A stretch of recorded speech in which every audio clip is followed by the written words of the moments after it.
Welcome everyone. We just want to give 5 minutes for those just joining us before we commence the meeting.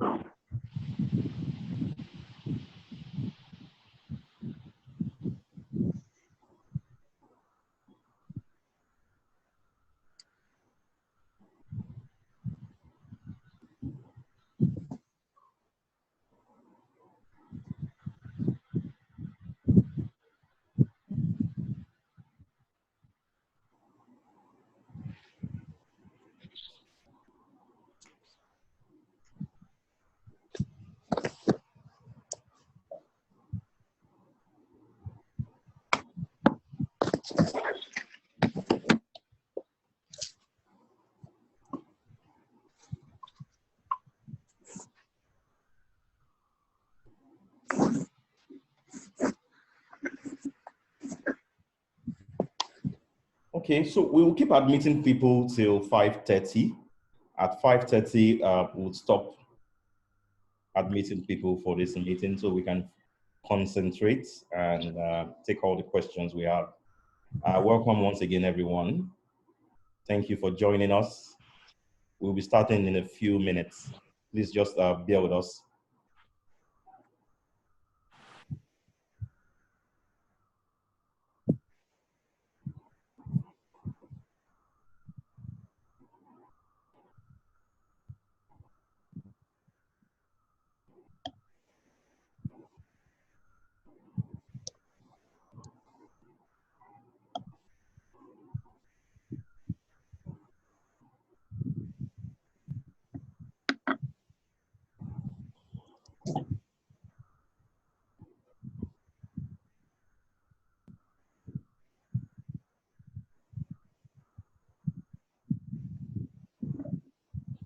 Right now we have 23 people joining the meeting. So I think we have a good number to start.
Okay, I think we can start. So as more people join us, we'll let them in to about 5:30 when we start taking questions. Good afternoon, everybody. Welcome once again to the Young Professionals Network. This edition is dedicated to COVID-19. It's really something affecting everybody around the world. And we thought to put together a forum that would help young professionals discuss how COVID-19 is going to be affecting businesses and how young professionals can position themselves. We have a panel of five. We have 5 panelists within the house, and they're all present here. And they will be taking questions from the questions that people have asked us before the event. So some people drop their question during registration. Some are going to be asking us during this program. So we are ready to take as many questions as we can take. So without much further ado, we can just start. I think I'm being distracted by those coming in. Okay, I'm admitting more people. Right now we have 27 people with us. Well, I think it's a good number to start. Ground rules, everyone please mute your devices. Automatically when you come into the meeting, you are muted. The only people allowed to share their camera or their microphones are the panelists. So they would be speaking and they would need to, you want to see their face or you want to see what they look like.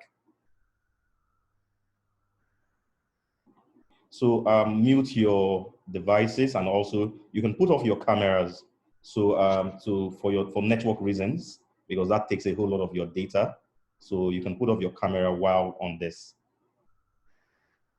This event is proudly supported by two media companies, Delante, and Delante is a media advertising company. And we have one of our consultants that's helped us in the design. His name is Alao Umeza. Umeza is in the house joining us in this meeting. Umeza, you might want to turn on your camera and show your face.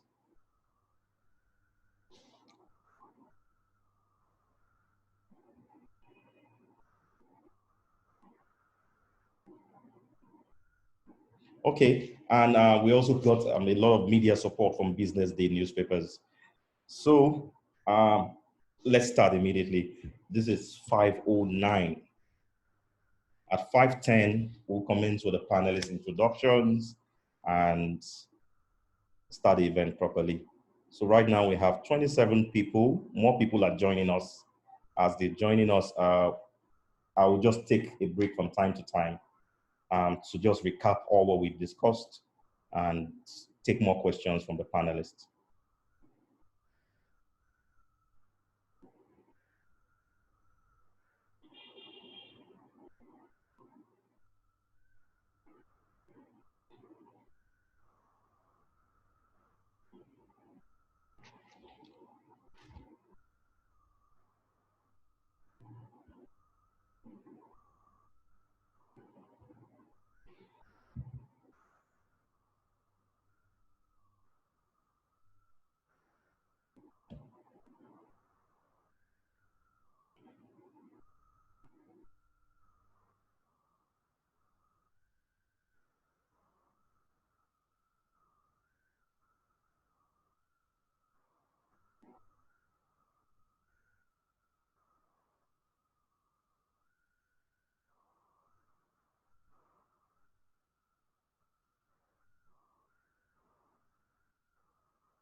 Okay, welcome everybody once again. I think it's a good time to start so that we save time. This is going to be a 2 hours event, and we want to keep to time as much as possible. There's so much to cover in this event. I'm particularly excited about this program. From just a conversation, we've been able to pull this together within 1 week. We started our campaigns on Tuesday, telling people, just broadcasting it out there about the Young Professionals Network, discussing how young guys in industries, young entrepreneurs, business owners, thought leaders can come together and discuss key issues that is affecting everyone and how we can learn from each other. That's all this program is all about. And in the house, we have a a 5-man panel, and they will be addressing most of the questions that have been asked prior to this event during the registration, and they'll be taking new questions within the event as time permits us. So welcome everybody once again. I would start with the introductions. That's the first thing we have on our agenda today. We'll just quickly start with introductions, introducing the moderator and the panelists. Then we move straight to question and answers. Then we do a recap of everything that we've discussed. And also, if there are any AOBs or anything that anybody wants to contribute to the conversation, it'll be a good time to talk about it prior to the end of the event. So that's a quick summary of the agenda. I'll quickly go into ground rules once again for those just joining us. Please, your devices are automatically on mute when you come in. If you need to say anything, drop a comment, ask a question, please use the comment section for that. Also, if you need to speak or show your face, just also note that in the comment section, and I will quickly pick that up and give you time for that. So turn off your camera for network reasons to also save your data. You can see myself and the panelists. Those are the only people allowed to show their camera and also to use the microphone from time to time. You can also send questions via the comments section.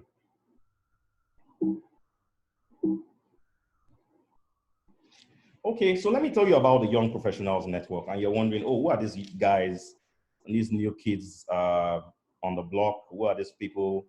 We don't know them. So let me just tell you about the Young Professionals Network. It's a platform for young professionals, entrepreneurs, business owners, and thought leaders who are interested in expanding their network and also meeting like-minded individuals.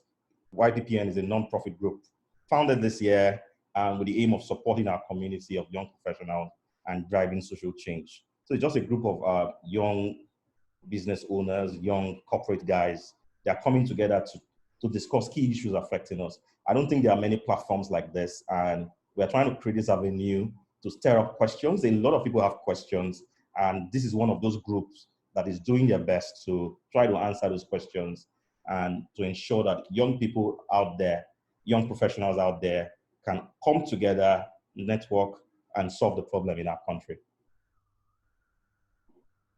I will be admitting more people in now before I start.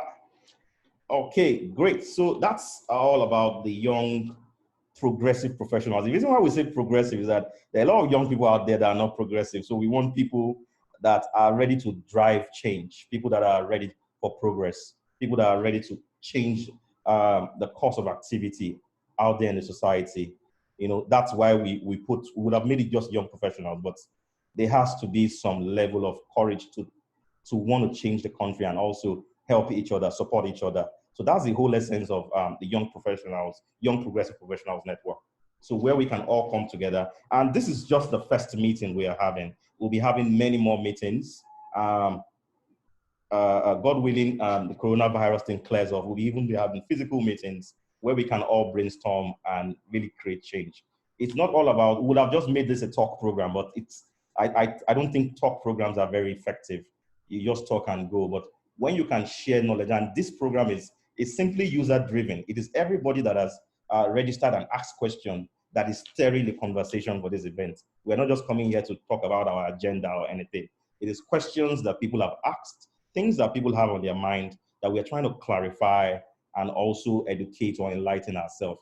So we're trying to help each other basically. And that's what the mission of the Young Progressive Professionals is all about. So without further ado, I'll quickly go into the introduction. I'll be introducing myself.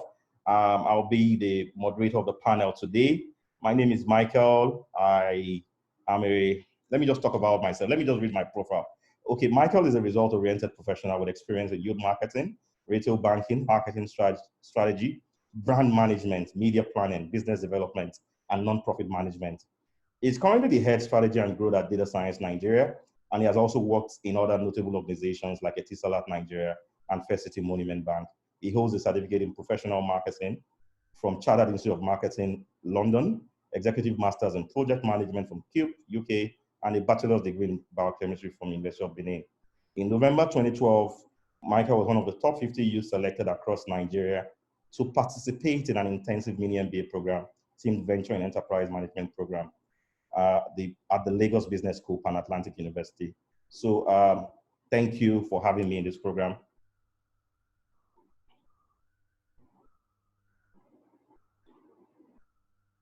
I would move to one of our top panelists also in the house. His name is Muyiwa Olufon. Muyiwa is also a friend of the house. Muyiwa is a cybersecurity executive at a Fortune 500 consulting firm. He's an ex-Big Four regional cybersecurity leader, visiting expert at the European Institute of Public Administration and Data Privacy, and a fellow of the British Computer Society.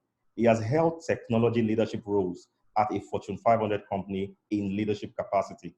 He has previously worked and consulted in the financial services, retail, telecommunications, and manufacturing sectors, solving problems for the world's biggest organizations, including members of the Fortune 5. He has performed security assessment, designed and implemented cybersecurity strategies, and deployed complex solutions for over 50 organizations listed on the leading stock exchange markets.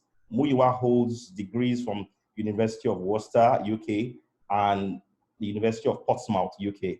He is also an alumnus of the University of Oxford and the Yale AMP program. He holds over 24 cybersecurity certification and has completed several executive programs in the Ivy League.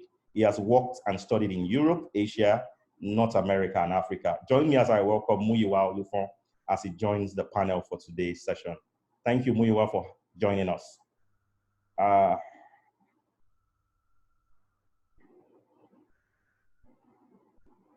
Our next panelist is Emmanuel Saitos. Emmanuel is a strong friend of the house. I've known him over years.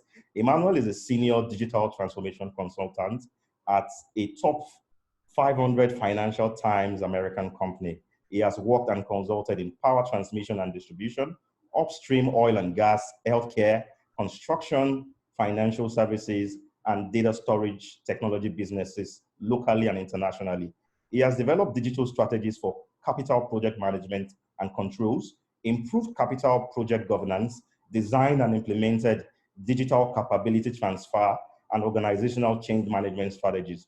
His current interest and engagement include the application of advanced analytics, machine learning, artificial intelligence, and the intelligent process automation in capital project management across several industries. Emmanuel graduated from the University of Lagos, Nigeria, with a bachelor's degree in applied geophysics.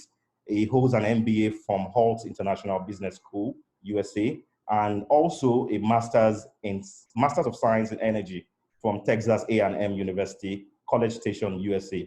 Join me as I welcome Emmanuel to the panel today. He's going to be adding a lot of value to us. Let me quickly take 1 minute to also admit a few people that are joining the program. Okay, so I'll go on with my panel introduction. Our next panelist is also a strong friend of the house, the delectable Okpayemi. Okpayemi is an accountant and also works with Diageo as a country sales manager of a reserve portfolio. Prior to joining Diageo, Okpayemi worked in the banking sector for 10 years and rose to the head of premium banking segment at FCMB. She's an alumna of the University of Lagos and also holds an MBA degree from the University of Leicester, UK.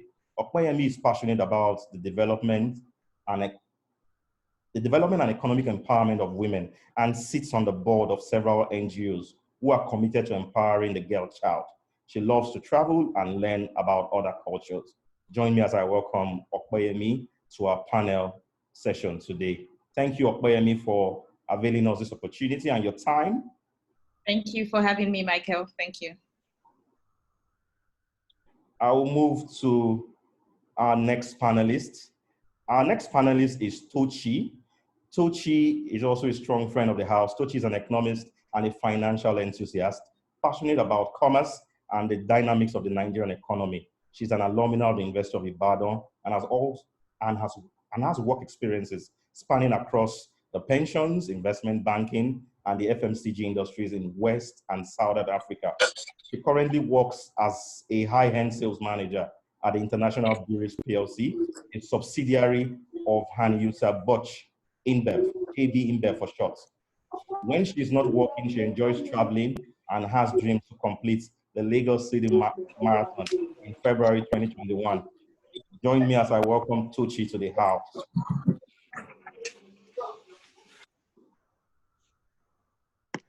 Okay, so for the sake of those just joining us, I want to quickly reiterate some ground rules. Please mute your devices. Please mute your devices. The only people allowed to speak are the panelists. Please mute your devices. Also, you can turn off your cameras to save data. And also for network reasons, if your network is not very strong where you are.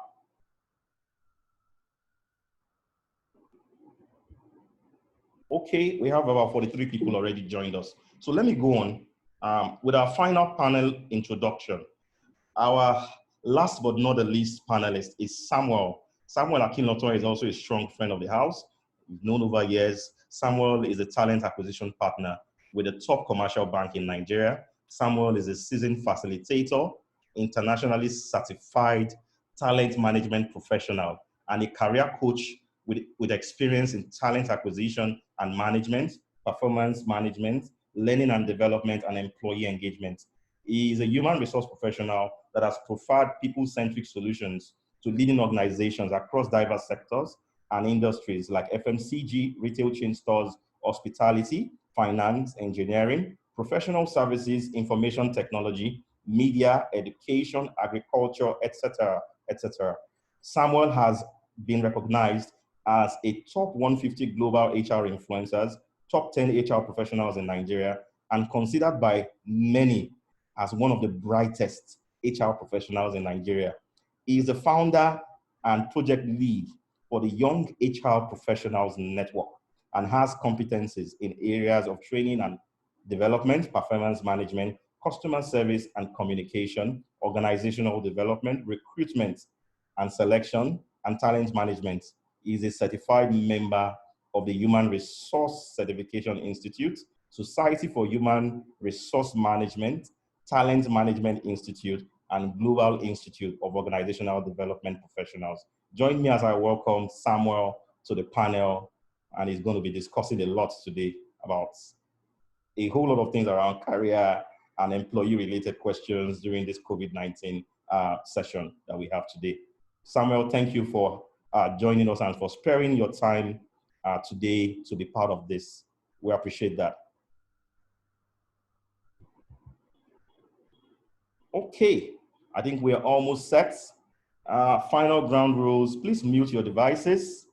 You can turn off your camera to save your data and also for network stability. It's going to be a very interesting session. We have 5 minutes to 5:30.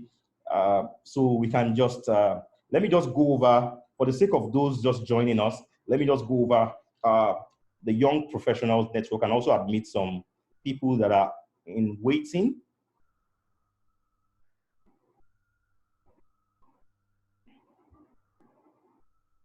So the Young Professionals Network, I spoke about this earlier, is a platform for young professionals, entrepreneurs, business owners, and thought leaders who are interested in expanding their network. So this is a group for every young professionals out there from 20 years to about 50 years. In fact, our registration today clearly showed that we knew the people that we were targeting, and it actually worked. 70% of our target audience were people between the ages of 18 and 45. And those are the people we are looking for in this event. So it shows that we are speaking to the right set of people and they're all present here. So why PPN is a non-profit group. So we are not a business organization. We're just a non-profit organization with our core strength is in capacity development advocacy, and founded this year with the objective of supporting our community of young professionals and driving social change.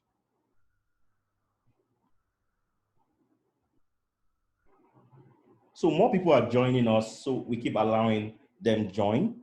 And I've spoken about our panelists today. So they are some of the top or the best minds that are qualified to speak about this topic.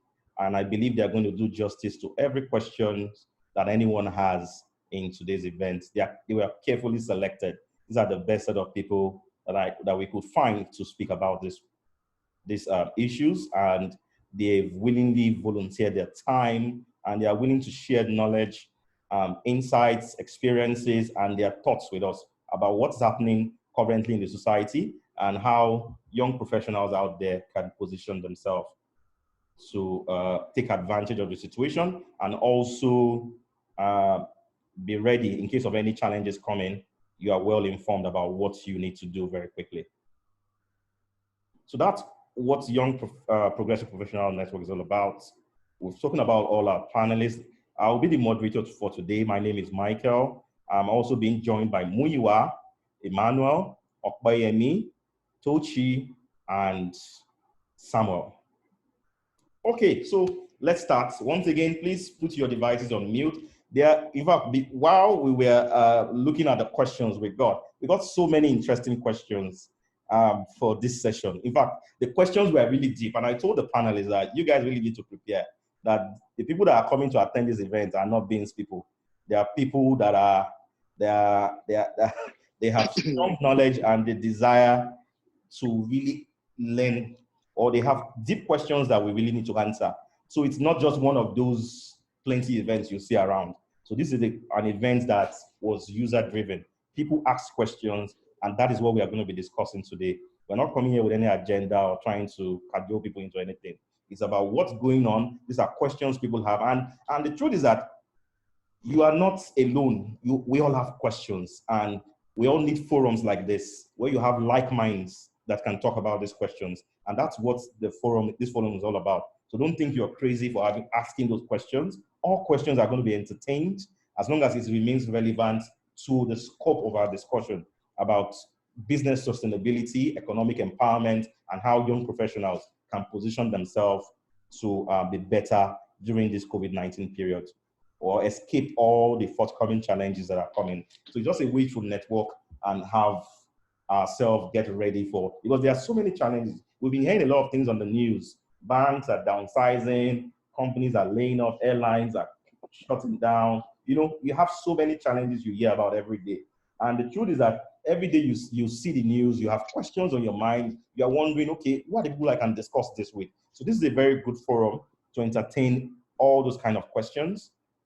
Very interesting business. If you're an entrepreneur in the house, if you're a business professional. In fact, most of the people we have here are people between the middle management and senior management in business. We have a lot of entrepreneurs, real estate guys. But when I saw the profiles of people, I was like, wow, this is a very interesting group that we've put together here. So without further ado, please mute your devices, or I will help you do that from my end. And let's get ready to have an interesting session. So it's 5:30. We go into our questions and answers very quickly. And we please just stay tuned. Our panelists are ready to take all the questions we have here.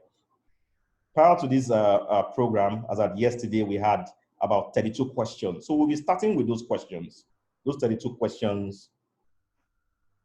And the questions are right in front of your screen right now. So we've carefully selected them and ensured that they are well distributed among our panelists. So our first question goes to Mr. Muyiwa Olufon. Muyiwa is our cybersecurity leader in the house, and he's going to be taking this question. Post-COVID era will certainly disrupt so many things. What are the assurances that the future will shift towards IT, and what's the sustainability? So Muyiwa, that question is about IT, and this person wants to know about assurances that things will move towards the direction of IT, and what's the sustainability of that? Yeah, thank you, Michael. So very interesting question, actually. And one of the best indicators of the future is always the present. Today, we've seen how practically every single sector has leveraged IT. So education is going via distance learning. Healthcare is being delivered via telemedicine. Payments are done via contactless payment. Robots are delivering food across the world. And you have everybody looking for alternatives to their existing business models. What is very common amongst these trends and across these sectors is technology. It's provided alternatives and it has allowed business to run. So the question then becomes, what happens when the COVID-19 pandemic eventually blows over? It will disrupt a lot. And I can give a very high level of assurance that the future would have no choice but to leverage technology even a lot more than it's doing now, because the ways of working will probably change permanently. But the interesting part of this question, more interesting part of this question, is the question around sustainability.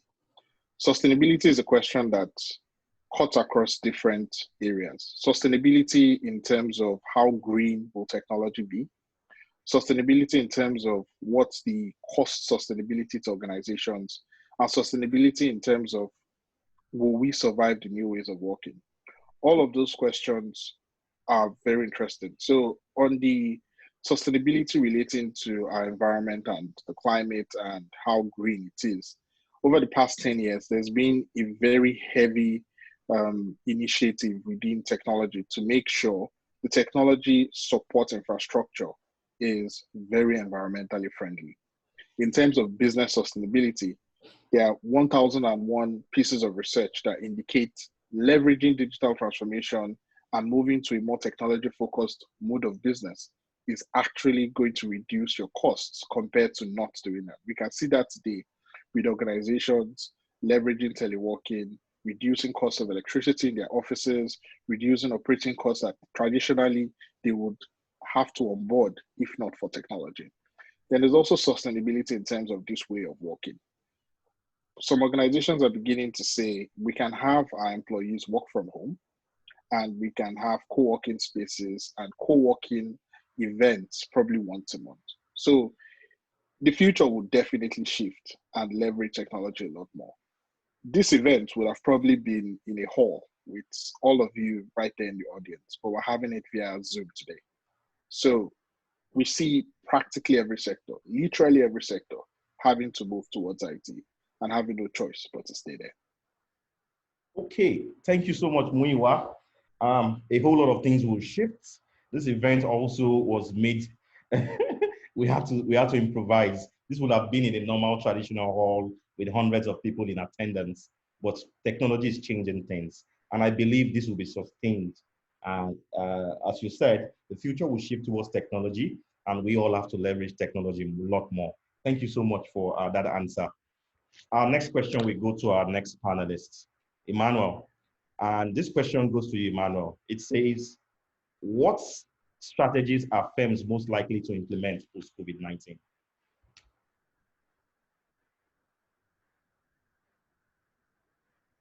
Emmanuel, are you there? Can you hear me now? Yeah, we can hear you. Great. Thank you, Michael. It's very interesting how to see the global dynamics and the effect of COVID-19.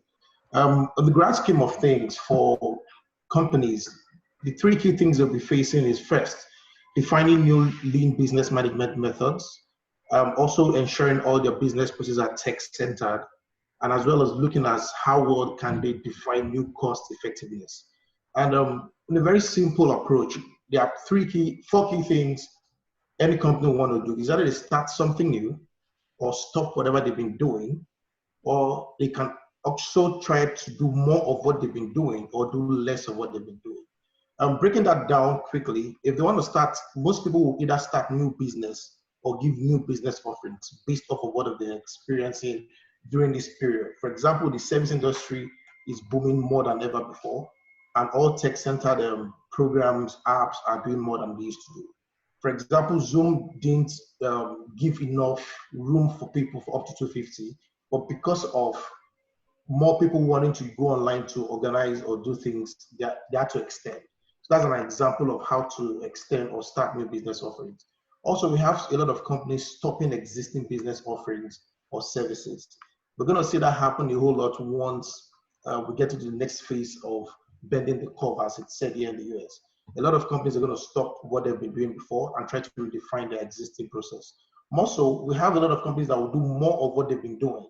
Since they can't start a new business, they can extend what they've been doing initially to get more customers or increase their bottom line as well as the top line revenue. And finally, some other companies will decide to probably go less of what they've been doing. Either try to reduce costs or reduce the staff aid, or they go as far as reducing their target market. So pretty much a lot of companies have to redefine their methodologies and strategies to ensure they stay afloat. More recently, we heard Access Bank is having plans of laying off about 75% of their workforce. They're trying to reduce or cut costs in that avenue. So it's expected that all the firms are either going to fall in any of these four quadrants, and it's left for them to leverage the existing technology or whatever will be offered in the next couple of years to come. All right, Emmanuel, thank you so much. And these are the realities of these times. A lot of organizations are looking for all the avenues or all the ways to reduce costs, reduce their overhead and the likes. So most companies are looking for innovative ways to make more money, go into new businesses and reduce costs. Thank you for that answer. Quickly, we have a lot of questions in the house already. So we just move to the next question. And this will go to Samuel. Samuel, this question goes to you and it says, what are the viable aspects of the service industry that a budding lawyer can focus on, considering the current COVID-19 pandemic and its crippling effect on the service industry? So this person. Okay, great. Legal service. Can you hear me? Can you hear me? Yeah, we can hear you. Go ahead. Okay, great. Thank you very much. Thank you. When God wants to set you up, you put this kind of panelist alongside you in a conversation, and then you have to start thinking, God, what am I going to say? But I'm excited to be here. So for anybody in the legal profession, I think there are several opportunities that anybody could look at. Muyiwa has mentioned IT, for example. Organizations are now looking at the areas where their employees are working from home. So there could be issues around cybersecurity, and confidentiality of business information. Again, legal professionals can look at how they can help organizations have conversations. Even something Titus mentioned, the organization that he mentioned that they're trying to lay off some of their employees. There, it's an internal communication that got out. What if it was a business secret? Again, legal professionals need to start looking at how they can help organizations, define, policies that guide the kind of information their employee can share at this time where they are working from different locations there. And sometimes they might not even be using their personal systems. That's one.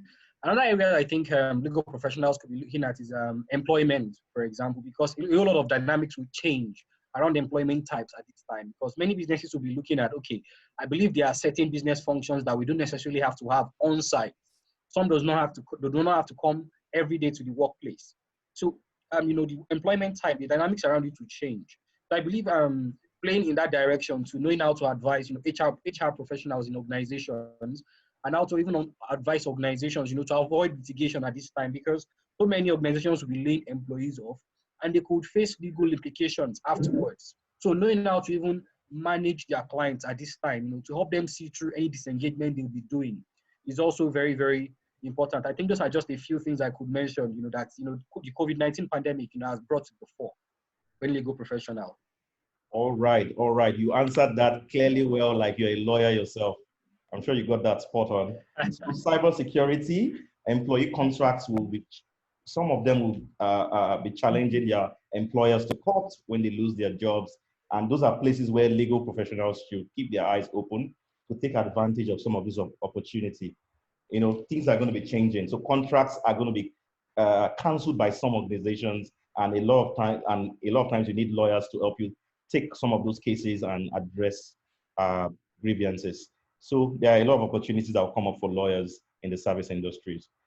Okay, great. Our next question will go to our panelists. Her name is Okwe. Okwe, this question is around simply international trade. With your experience in the banking sector, someone that has done things around facilitating trade, managing premium clients, managing organizational accounts, this question would go to you: that what are the possible challenges we will face in purchasing raw materials from other countries and price hikes after this pandemic?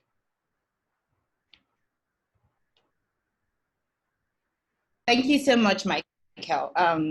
With the global pandemic, we've seen a lot of supply chain disruption. I like to call this particular thing the China syndrome and its ripple effect. As we all know, China is the second largest economy in the world, and it's a major supplier of raw materials for manufacturing companies around the world, Nigeria inclusive. So some of the issues with the pandemic would include, like, the raw material itself, the quantity itself. It's not produced at scale at the moment just because there's a lot of lockdown. People are advised to stay at home. So factories in China are closed down.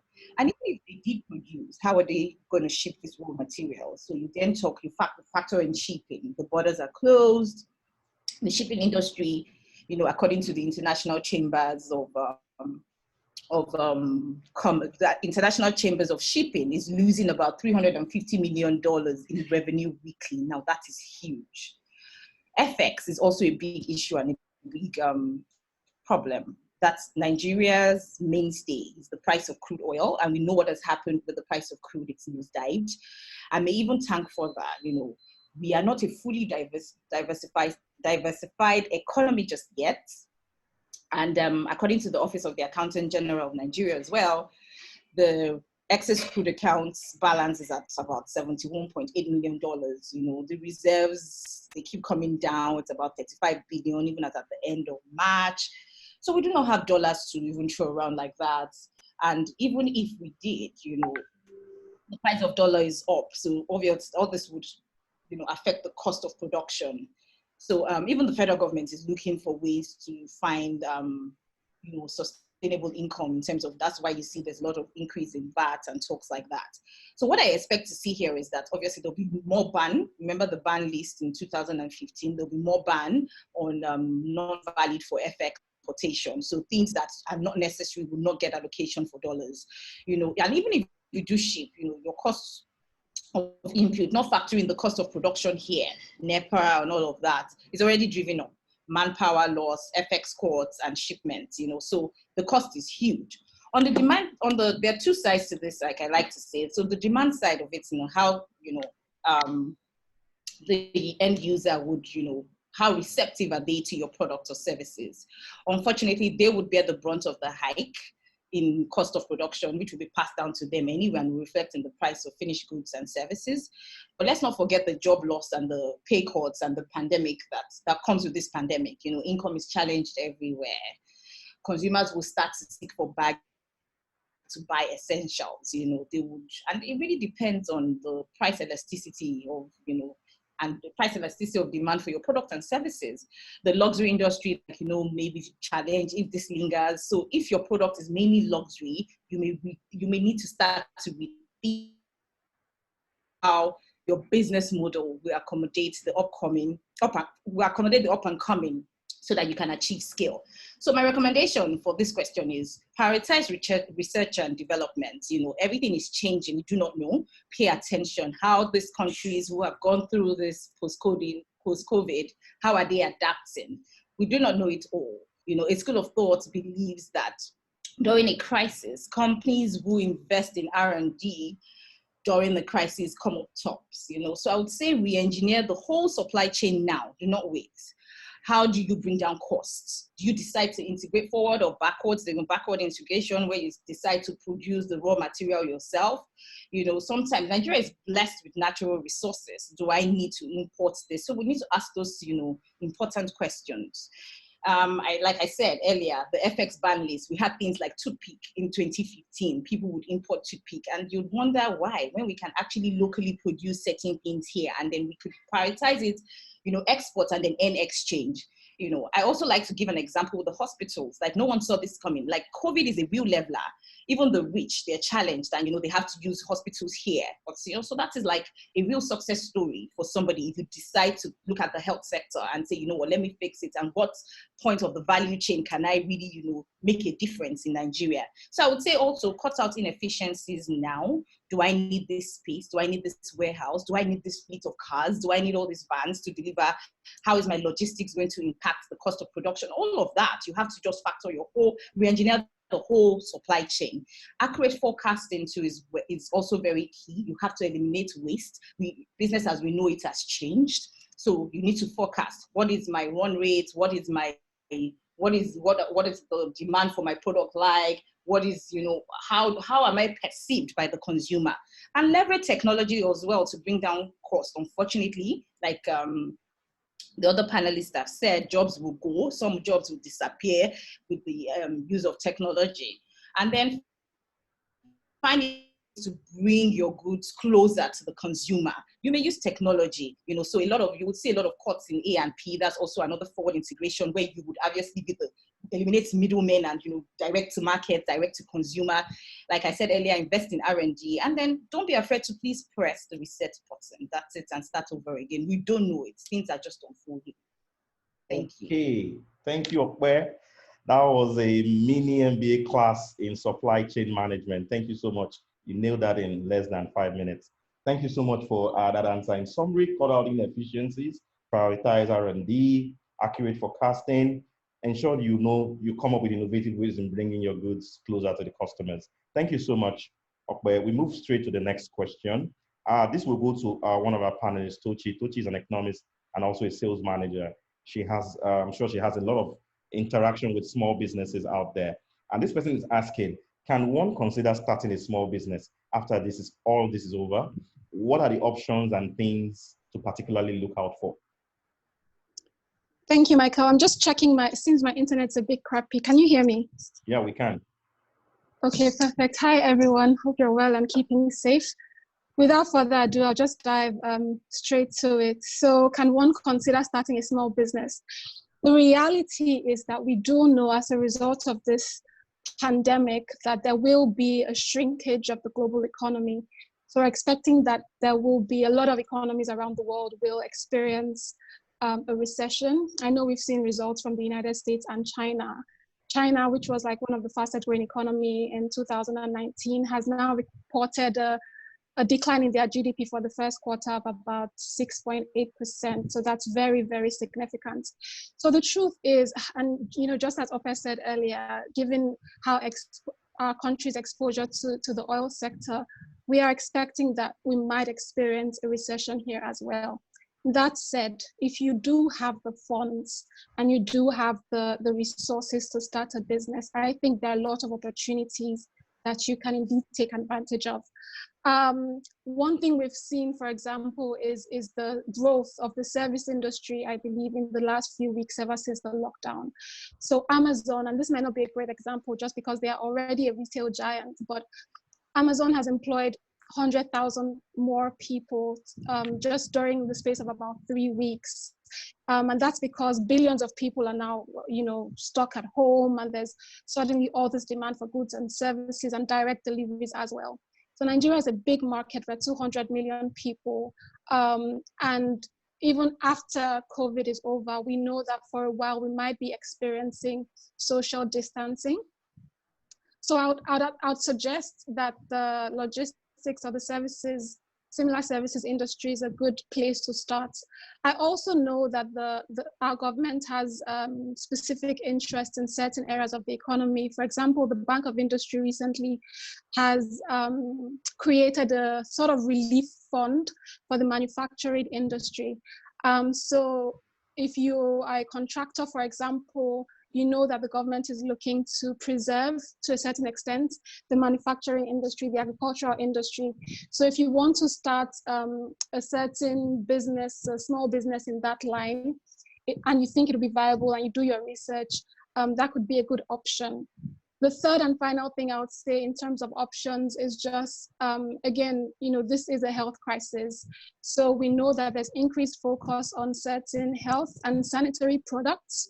So water availability, for example, hand sanitizers, we've seen that already. We've seen people responding really quickly to produce facial masks and sanitizers and whatnot.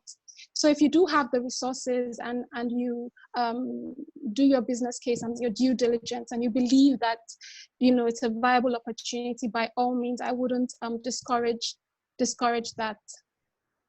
All right. Yeah, that's it. All right. Thank you so much, Tochi. That was really very deep. There's so much in what you said, and I'll just give a summary, a recap. Talk about the shrinking global economy, China experiencing a GDP decline. Also, key areas to focus on: logistics, because everyone needs certain things delivered, and we can't all move around as we used to do before. Manufacturing, there's a whole lot of support from Bank of Industry, CBN, and the likes. So if you're an entrepreneur and you want to start something small, look out for some of those facilities they are ready to give out to really jumpstart the economy. And also health product has even really come up on a very high demand lately: sanitizers, gloves, face masks, and the likes. So those are areas any small business can tap into. Thank you so much, Tochi, for sharing those insights with us in this program. I will go straight to the next question. And this will go to Okpe. Okpe has several years, decades of experience in managing premium people, wealthy people. So she can tell us about financial freedom and financial confidence. So Okpe, this question goes to you. How can one achieve financial confidence and freedom?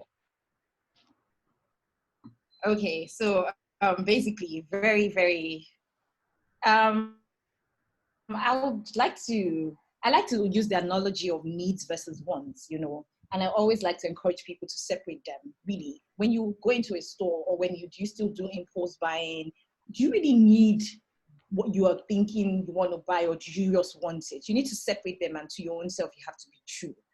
Monetizing your passion is also something that's very common. A lot of people just do things because somebody else is doing it. They haven't done any research and all of that, but we have gifts. If you monetize your passion, it comes easy to you. It's not a chore anymore. So you make your passion your paycheck.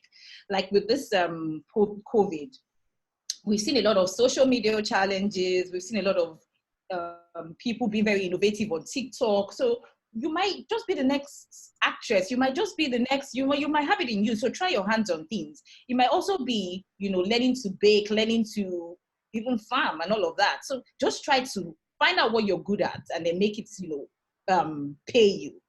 Borrow less, especially this season. Do not keep up with the Joneses. They live in debt, they say. So if you keep borrowing, a lot of people feel like borrowing. But I mean, if you want to do a business, introducing some level of borrowing is okay because it instills discipline. But when you are borrowing for things that are not vital, are not important, then it's an issue. Pay off your debt as much as you can. Do not carry over debt and all of that. Meet your obligations as you go. Because some of these things, you pledge securities, collaterals, and all of that. And then when you can't pay it off, or you're not disciplined with paying or meeting your repayment terms, the bank forecloses and then you lose the property and then you become broke. A wise woman said to me yesterday, so it's so interesting that I'm being asked this question today, that when you have too much money at the end of your money, you are heading down poverty lane. So it means that, people, before the next salary comes, you spent it.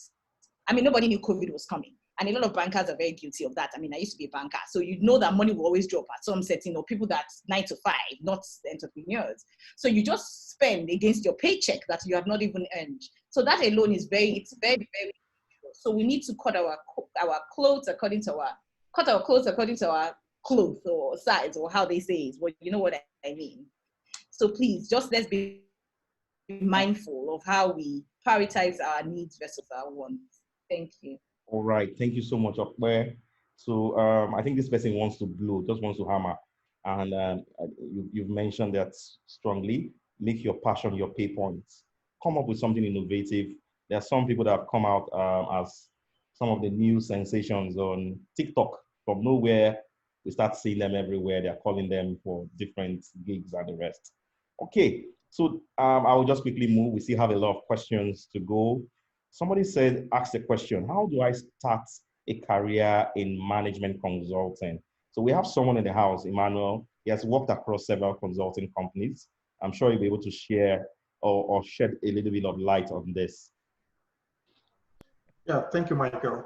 Quite an interesting question. It's funny how when I started, when I was in school, I never thought I was going to be a management consultant until after Unilag. But it's quite interesting that someone threw this question out.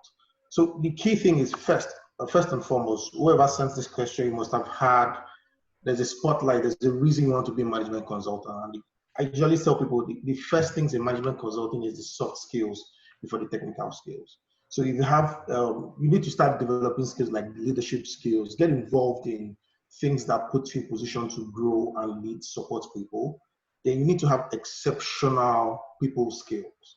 A lot of management consulting engagements I go for are people, like you have to deal with people. It's client facing, you're talking to folks way older than you are. And most times probably you're the youngest in the team. So you need to have that high level of confidence. And as well, you need to be very, very good with your time management. We do a lot of traveling, we fly every now and then. And if you don't keep to time, you would miss your flight, and that affects a lot of things down the line. And also, it's important to also develop your technical skills, your core technical skills. And you might decide to be in business, but even at that, you need some core technical skills, because in management consulting, you are expected to be able to go to any sector and solve a problem. Like I had oil and gas background, but I've consulted in healthcare. I've done stuff in data storage technology. I've done stuff in capital project management and power. So it puts you to the test. You have to know a lot of things to make sure you're able to give value and respond to smart questions on the go. And also very important, you have to go to a very good school. I found out that like pretty much late. You really need to go to a good school. And the reason is because it's a very competitive field. When you are also a consultant, is worked with one of the big fours. You have to go to a good school to put yourself at par with the people you're competing with. When you have students like from MIT, Harvard, Yale, competing for the same slot you want to compete for. So you need something out of the box to help you compete effectively and give yourself a better chance to get in the job. And finally, it's important to research the companies that are out there. We have a ton of them, global ones, B-level ones, and the local ones. it's key to know what they are very good at, what's their core. Some are very good in technology consulting, some are experts in digital transformation, some are experts in marketing, some are experts in sales, some are generally experts in strategy development and consulting. So you need to go in there, go online, do your research, find out what they're good at, and look out for career sessions they post, and attend them, ask a lot of questions. So that's pretty much like a quick synopsis of how you can start a management career, management consulting. All right. Thank you. That's Management Consulting 101 from Titus. Soft skills are very important, technical skills. Also, time management. You're expected to know anything. You can be thrown into any field and you expect to solve a problem. So I think those are very good tips for anyone that wants to start a career in management consulting. Also look out for the top guys on the field. You hear about Big Four in the industry. Look out for those guys and start your applications. We wish you the very best. So the next question goes to Mr. Sam. Samuel, once again, this is an HR-related question. Samuel is the top HR professional in the house.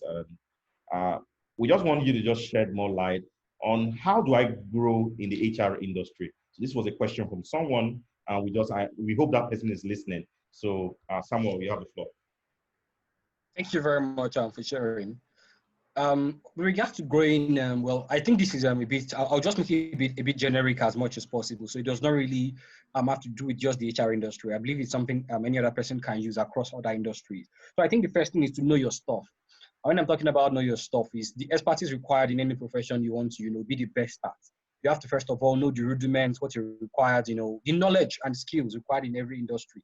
That any industry you want to, be a top professional at. That's the first thing. Know your stuff. The next thing I'll say is know your business. One of the things I always tell HR professionals like myself, or whenever I'm speaking with younger professionals, is that number one, don't see yourself as an HR professional. See yourself as a business professional practicing HR in the organization. So anything you are doing, you are thinking of it as a person solving a business problem, or you are thinking for the business. How can I manage our people, for business performance? How can I design people strategies that will enhance business performance and several other things? So first off, know your business is very, very important. I think that's the second thing I would mention. So don't just think HR. I don't think HR as a function sitting on its own. See HR as a business enabler. So for you to be able to enable a business, you must even understand what the business does. The next thing I would want to mention is to mix with the right people, both internally and externally where you work. So internally, the team you work with, your bosses, the leaders you have across the organization, even people that report to you if you have reporting to your subordinates. And outside the organization as well, I see a lot of people say, oh, I'm in quotes, I'm an introvert. And the truth is, I'm an introvert, but people find it very hard to believe. I've just had to realize that networking is one of the biggest things when it comes to being successful in the workplace that we have today. You get so mix with the right people. That's what I would say, and that speaks very well to networking as much as possible. Mix with the top professionals in any industry, HR industry, that you find yourself. The people that you see sharing knowledge in your industry, try as much as possible to connect with them. And the good thing we have today is that we have social media that can help you, reach people that you might not even be able to get access to their office. You can reach them across social media platforms. The second thing, that is like 1004th thing. The next thing I'll say is to consciously build a personal brand. And when I'm saying build a personal brand, and the reason I said consciously is because number one, we all have a personal brand, either you choose to build it or not. So when anybody sees you, there's a perception they have of you, of either you are the cool guy, you are the gentle guy. I don't know, does not say much. You've built a personal brand for yourself already. So when I'm saying consciously build a personal brand, what I'm saying here is how you talk, how you look, and how you act. I always like to box it into those three. How you talk, how you communicate, how you respond, to different issues. Do you react or respond when you're under pressure, and several things. How you also present yourself in person, how you look. And then the next one talks to how you act. This one speaks more to your character. So as much as possible, consciously build a personal brand for yourself. Another thing is to deliberately develop yourself. Don't just, I see a lot of this COVID-19 period. I've seen 1,042 people online, sharing certifications they've done. Oh, I've also done Harvard online. I've done, which other one have you done? Stanford. And everything. A lot of people are just doing many things, which is pretty admirable. But is he adding value to you as a professional, or you're just doing it as, just to fill up your CV? Just like things I always ask people, do you really need whatever you are taking your time, to develop your, I'd rather sleep than take some certifications right now, because I think I'll pick it. The sleep is more value to me, and that's the truth. So don't just, follow the crowd. Know what is important to you at this time. Deliberately, develop yourself as much as you can. Read, follow webinars that you find valuable. Read articles from, top, business pages, as you have it, from top blogs that write about whatever profession you find yourself in. Read wide and vast. Don't just focus on also the industry you are on, you are in. Read outside the industry as well to be commercially aware as much as possible. In the organization, I think another problem people really have is learning how to, I call it leading up and down. And leading up and down here, a lot of people call it organizational politics. And I think it's one big thing that you cannot take away from any organization. And that, I call it leading up and down, just not to make it look, people see organizational politics as a bad thing. So in my head, I just call it leading up and down. And leading up and down is you are leading up and you are leading down. So people that report to you, people that are on your level in the workplace, what kind of relationship have you built with them? Can you influence them, without even asking them? Can you, request of people at your level in your organization? Have you built influence, laterally in your organization? Also, leading up, what's your relationship like with your boss? What's your relationship like with key stakeholders in your organization, with decision makers in your organization? How do they perceive you? And that also speaks a bit to the personal brand there. So leading up and down is very, very important for any professional that's looking to grow in any industry they find themselves, because influence is very important. And I think the last thing I'll say is be ready to do.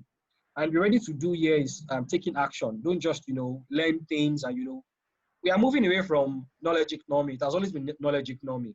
It is now more of learning agility. As you are learning, are you doing? It's not just about what you know again. What are you doing with what you know? So be able to, be ready to do. That's what I would say. And I think I'll close this with one of my favorite quotes, which is by V. I don't know. V wrote this book, The Mafia Manager. All these mafian guys and all.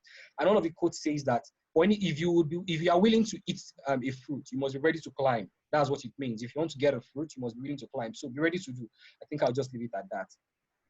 All right. Thank you so much. Thank you so much. That's a whole lot of deep stuff from Sam. Your stuff. Rudiments, knowledge, skills. See yourself as a business professional, not just as an HR professional. Okay. Samuel, I have another question, but I'll ask you later. Let me just leave you for now. This question is quite open-ended, but I think what the person is trying to say here is, how do you cope with this pandemic period? Probably mentally. I don't know how Muiwa wants to take this, but I think from any perspective you want to take it, just have the floor. Yeah, I'll actually do you one better. I'll look at it from a number of perspectives. So, and I decided to, when I looked at the question, it has many dimensions to it. And I decided to take it personally, right? How am I coping with the pandemic? And I would make certain recommendations that have effectively worked for me. So in the mental state, the pandemic has practically changed the ways of life for everyone. I'm the guy that was on the plane 3 times a week. On Saturdays, I was on the plane learning to become a pilot. And most times I'm always outside my house. So I'm either at the client site or I'm doing stuff outdoors. So I'm always outdoors. And for the past 35 days, I have literally not stepped outside my house. So I've been indoors for 35 days because I'm taking the lockdown seriously. I want safety for my family. I want safety for myself. So how have I been able to cope? I try to keep my mind as active as possible. I make sure my mind is a muscle that I'm exercising literally every day. I'm connecting with people virtually. I'm connecting with my support system. I'm leveraging my family. I'm speaking to my friends. I'm building those connections and strengthening connections I had built pre the pandemic. So that's one of the ways to cope. The second thing is understanding there is an end in sight. No pandemic can last forever. The Spanish flu was worse than this, and it ended. It did end. We didn't have the level of medical capabilities we have today. We didn't have the advancement of science we have today. We didn't have the unity of nations we have today.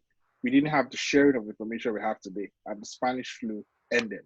So I see no way COVID-19 will not end. So understand there's an end in sight. We will definitely not return to normal. We will probably return to a 90% economy. But what is definitely going to happen is normalcy will resume pretty soon. That's one of the ways to cope. Understand there's light at the end of the tunnel. Now, in terms of your careers, I can assure you people won't lose their jobs. In Nigeria already, people are losing their jobs. In the Western world, people are losing their jobs. People are being asked to go home. Unemployment claims in the United States are the highest levels since the Great Depression. So from that perspective, what we can relatively say is the financial status of different people, many people will change. The rich will get poorer, the poor will get poorer. But one of the ways to cope, like Okwe mentioned earlier, is to understand that and start preparing for it. Build financial reserves, build a culture that understands the fact that you will become poorer.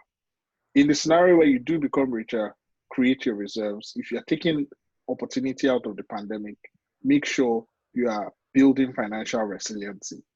In terms of the career and how to cope with those changes, you definitely need to build new skill sets.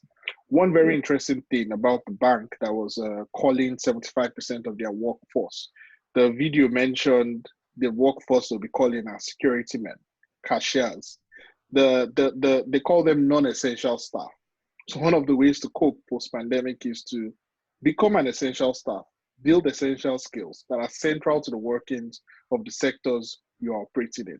You have to move from non-essential to essential. That's basically it.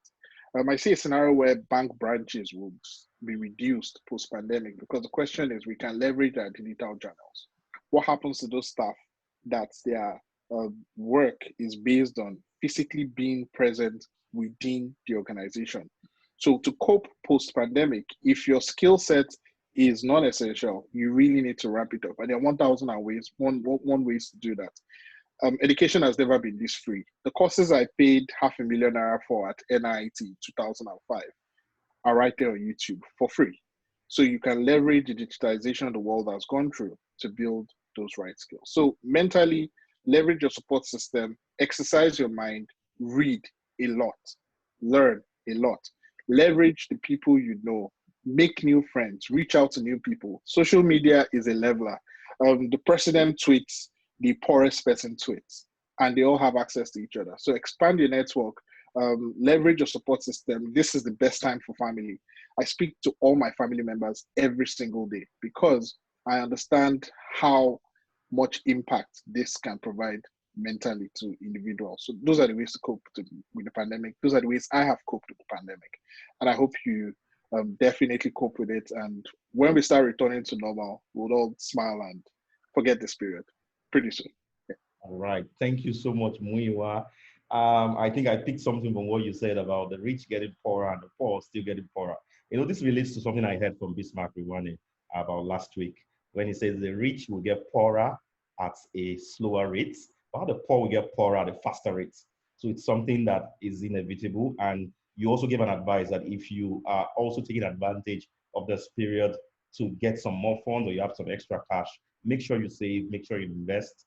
And if you are a non-essential staff, I also worked in the bank, and so I knew the kind of people that were affected at Access Bank. So become an essential staff by learning and equipping yourself with the right skills. Thank you so much. That was very deep. And also communication is key during this period.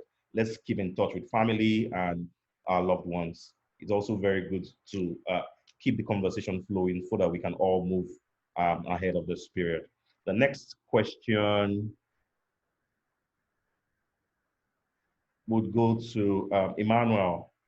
I think we've spoken a bit about this, but how do you know when you are ready to start a profitable business? So just give a few pointers to this. It's something very short. It's quite a very interesting question, and it's quite straightforward as well, like you did say. How do you know you're ready to start a profitable? I just scribbled something. I said, first, once you know you have a business structure that delivers value to your customers or your clients, and you ensure that your products and services give you economic break-even, you know, okay, I'm spending X amount of money to get this thing out there. I should get plus something out of what I've invested. So you need to look inward, define and drive value for all your customer pain points. Once you know you're at that level, then you are ready to have a profitable business. So post-COVID, look at the opportunities you have out there and see if you have the ability to provide value and help whoever you're going to help in your customer segment. Okay, thank you, Emmanuel, for that answer. So just look out for how can you provide value for any business that you're working in or any business you're about to start, which is very, very important in this period. So I'll quickly move to the next question. It says, how can a young graduate get their feet in this fresh uncertain times? This is a very genuine question. A lot of young guys are just graduating, maybe in an NYSC at this period or just finished school last year, and they are worried about what's going on. In fact, a young graduate called me, a young guy in final year called me like, when is this thing going to end? I want to graduate, I want to start working. So a lot of people are having this sense of uncertainty. So Sam, just quickly speak to this. How can young graduates find their feet in these uncertain times?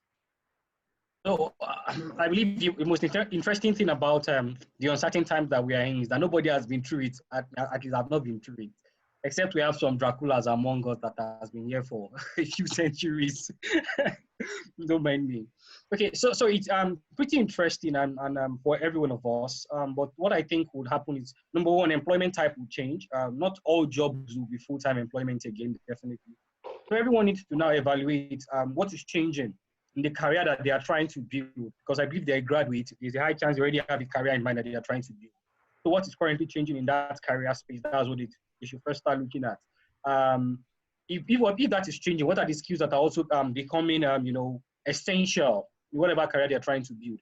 If the career they are trying to pursue, does not look so lucrative again, they should also leave that option of trying something new.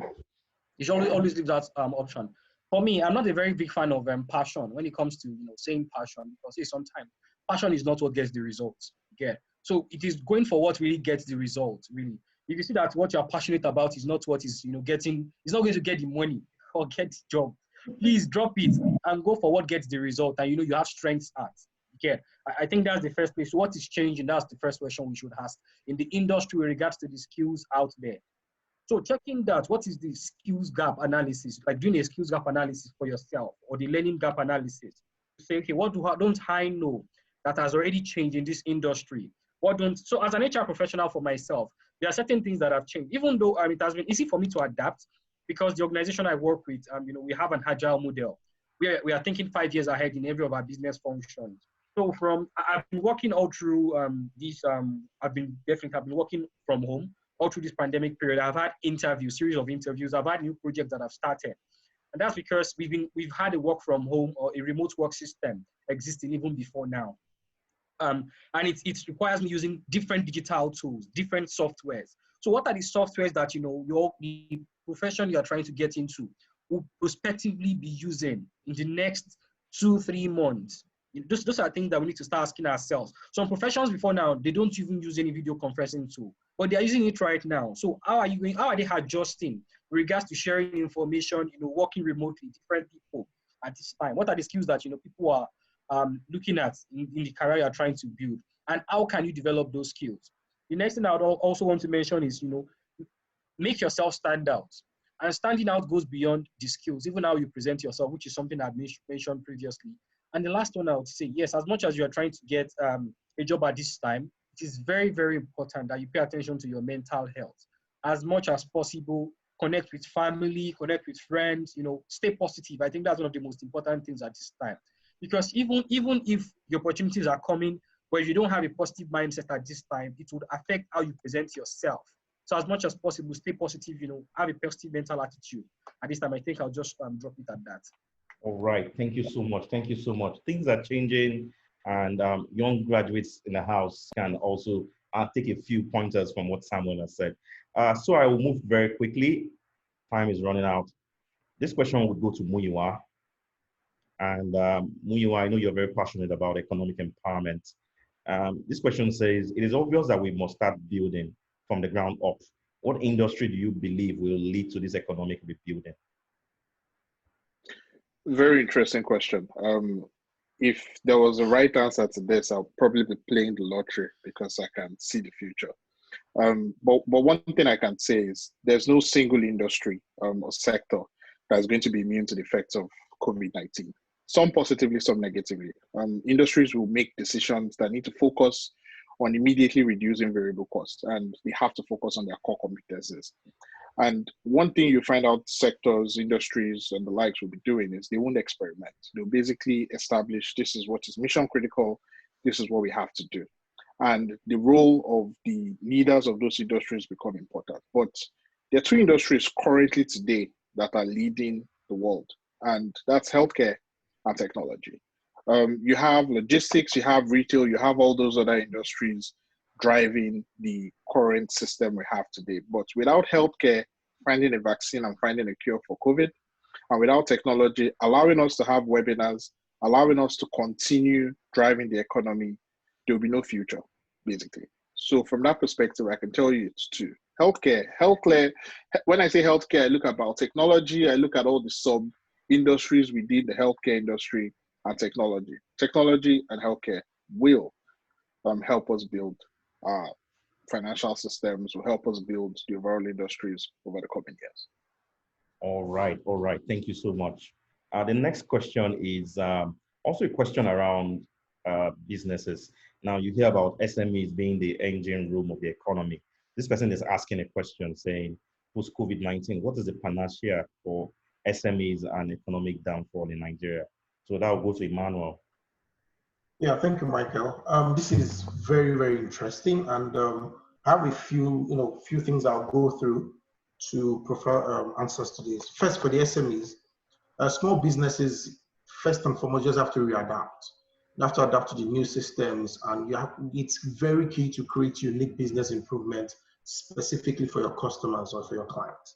If that's out of the equation, it's going to be very tough to compete for the wallet share of the customers. And also, it's very important to accelerate productivity and to redesign your workforce team. Do you want to keep doing co-location, or do you want to completely have your staff working remotely?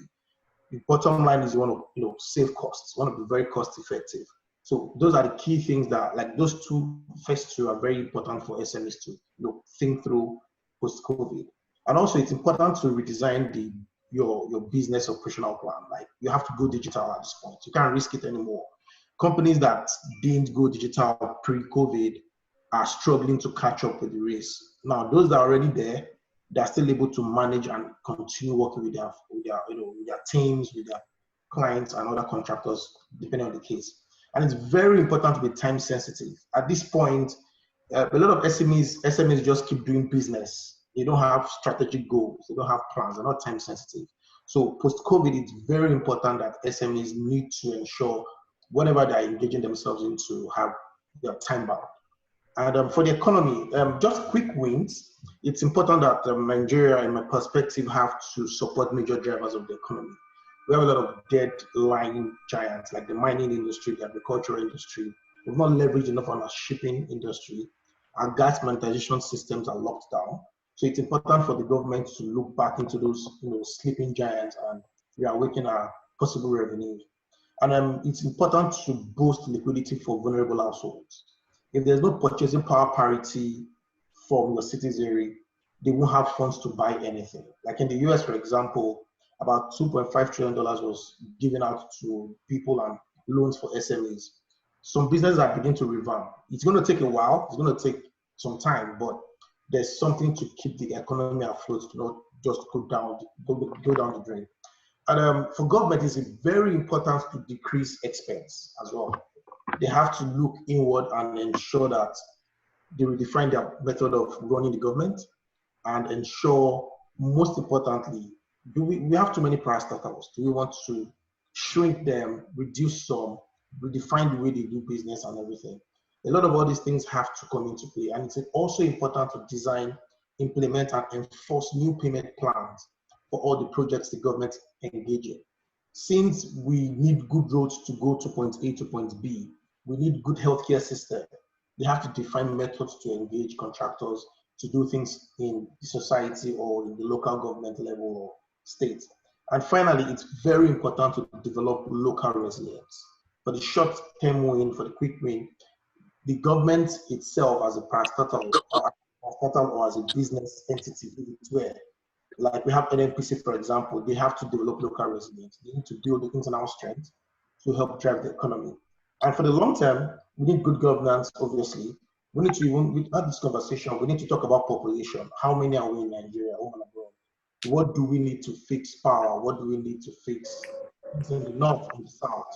So all these things have to be considered. And finally, we need to improve project delivery and monitoring as well. All these things have to be considered in the equation to ensure that the economy will resuscitate itself and grow henceforth. Thank you, Michael. All right. Thank you so much, Titus, for that answer. So I'll just go back to Muyiwa again. Muyiwa, still in line with your thoughts about businesses and skills. I know you were already going through this direction before in your former comments. So this question is saying, are there skills that might become irrelevant after COVID-19? Yeah, thank you, Michael. Short answer is yes. Quite a few skills will become irrelevant. And I'm very data-driven and evidence-driven. You just basically need to look at who are the people getting laid off now. Who are the first set of, what skills do they have? So the first set of people laid off in Nigeria, laid off in Africa, laid off in Europe, what skills do they have? And it's very clear that they are non-essential skills, like I mentioned earlier. Yeah. And I can give you scenarios. So my first time in Europe was about a decade ago. I went into the bank, and that was the only time, right? I went into the bank to open a bank account, and I met 5 people in the banking hall, 5 members of staff in the banking hall. I opened my bank account until I left the UK then. I went for uni, by the way. So till I left the UK 2.5 years later, I never went back to the bank. So I had no interaction with the bank staff. Everything I did was online. Same thing in the Netherlands, same thing in Germany. I went to the bank just to open my bank account. And in Germany, you need to go into the bank to close your bank account. So I'm talking a banking hall, probably the size of a 1-bedroom flat with 2-3 people behind their computers. That was basically it. So you then go into a Nigerian banking hall and you have about 20-30 people. Why do I need to physically pay cash to a cashier to pay it into my account? Why am I holding 100 pieces of Naira notes in the first place? I have never had more than 20 pieces of euros or dollars in my pocket. So what would happen when the banks have to cut down people is they look at what skills do these guys have? Why are we paying them so much money? Where we can get rid of them and automate the entire process. So if your skill can be automated, you are in trouble. You are going to become irrelevant. And I've seen this firsthand. I used to work for one of the consulting firms in Nigeria, and they brought in a new system called RPA, Robotics Process Automation. And one of the POCs that was done basically automated an entire department of one of the biggest banks in Nigeria. So our POC was basically replacing a department of 40 people. A couple of lines of code was going to do what 40 people was going to do. Now, by the time we did the math, the cost to company of 40 people was about 10 times the price and the licensing cost of the RPA solution, whereas the RPA solution was going to do exactly the same work without errors. It's a very simple and straightforward business decision because these people were doing what a couple of lines of code was going to do. So from that perspective, if your skills can be done by a computer at cheaper cost, it would definitely be relevant post-COVID-19. Wow, thank you so much. I think that's a key lesson for everyone in the house. And I think we need to also, on social media, they will say loud it. You need to loud it to other people that they need to hear this. If your skill can be done by a computer or by a few lines of codes, then you need to change. You need a new job. Okay, so let's move on quickly. The next question will go to one of our panelists, Tochi. And this question is, what are the expected post-COVID realities businesses need to adapt to? And how do you get employees involved in this change? Can you hear me?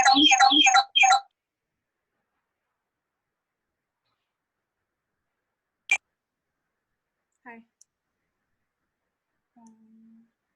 Hello, Tochi. Okay, so let's move on quickly.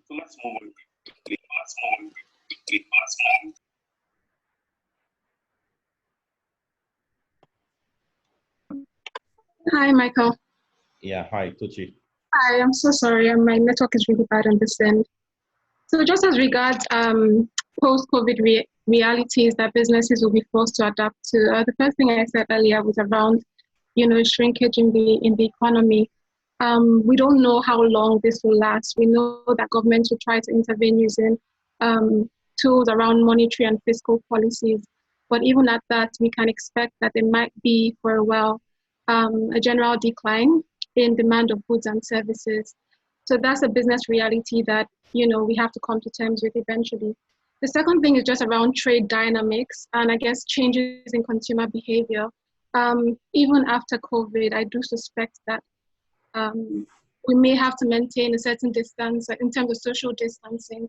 So at workplaces, for example, social and recreational clubs, those kind of guidelines will be enforced as well. So how do we get employees involved and even championing this change? I believe that the workplace really needs to be a focal point, right? Because aside from the workplace employing so many people and being a source of livelihood, it's also a great tool for information dissemination. So if you want people to know about best practices for social distancing, know about all of the trends around innovation, and know how to really get or position themselves for growth in the future, the workplace is important. Also in terms of resilience and just mental health, I think that's one thing that hasn't been spoken of enough. If employees and people who are in a position of power in the workplace can really champion that, I think that resilience spirit is something that we all need to own. Just from a humanity perspective, looking out for each other, making sure that everybody's well. And just like Muiwa said earlier, and Samuel, we've never seen anything like this before. We've seen economic recessions, and we've seen certain viruses crop up certain times in the early 2000s, but we've never seen anything of this magnitude. So for employees that are looking to champion this change, we'll need agility, we'll need innovation, and we'll need a resilient spirit. Okay, thank you so much, Tochi. So we have to move fast. So I've skipped a couple of questions, and we can so that we almost get it short of time. So this is a very important question, and I think Muyiwa can shed more light on this. It says, how do you retain clients post-COVID? Question 24. Yeah, interesting question, actually. I saw that, and it's a question I also have to answer myself, and I guess we all have to, because clients could range from those that have, $200 billion balance sheets, and clients could also range to those that have $10 balance sheets. At the end of the day, they are all clients. But what I would 100% recommend is you have to be there for your clients now. So if you're not there for your clients pre-COVID, during COVID, they won't be there for you post-COVID. So for example, if you're a consulting firm, you need to make sure money is not your driver now. Your clients are dealing with new ways of working. Your clients are struggling with an entirely new problem. You need to be able to engineer solutions for them right now during COVID without having payments and money and the revenue as your main driver. You need to be there for them now. That's one of the first ways. So be there for your clients so that you can retain them post-COVID. The second is you need to be ridiculously innovative. Some clients don't need your services anymore. So in the scenario where you were providing them services pre-COVID that are not valid now, you need to re-engineer and innovate your service offering to be able to still maintain that client base. Now, the good thing about clients is once you've won their trust pre-COVID, you were providing them services pre-COVID that they loved, that they leveraged, and they trusted you, and they trusted advisor. But now they don't necessarily need that particular service. Remember, you are still trusted. Remember, you've onboarded them in the past. Remember, you already have a relationship. You need to find a way to further exploit that relationship by providing solutions that are relevant to the time itself, right? I think the final thing is your quality shouldn't drop. Your efforts shouldn't drop. The fact that you're working remotely doesn't necessarily mean you can misuse clients' time, right? You need to be there for them. You need to make sure you're providing the right level of value you've always provided And that way you should typically retain your client. So what I'm just going to say is be there for them, make sure you're innovative, and maintain the quality levels you had pre-COVID. All right. I think that was well said. Well said. It cannot be said any better. So I will be skipping a lot of questions because it's already 6:30. We're supposed to finish in 30 minutes. So I will just go to very important questions now. So question 25, I'll go to Sam very quickly. I think this is a question employees are scared. So what should every employee expect from their employer after COVID, and how best should they adjust to meet these expectations? Okay, great. Thank you very much. I'm going to be very, very brief.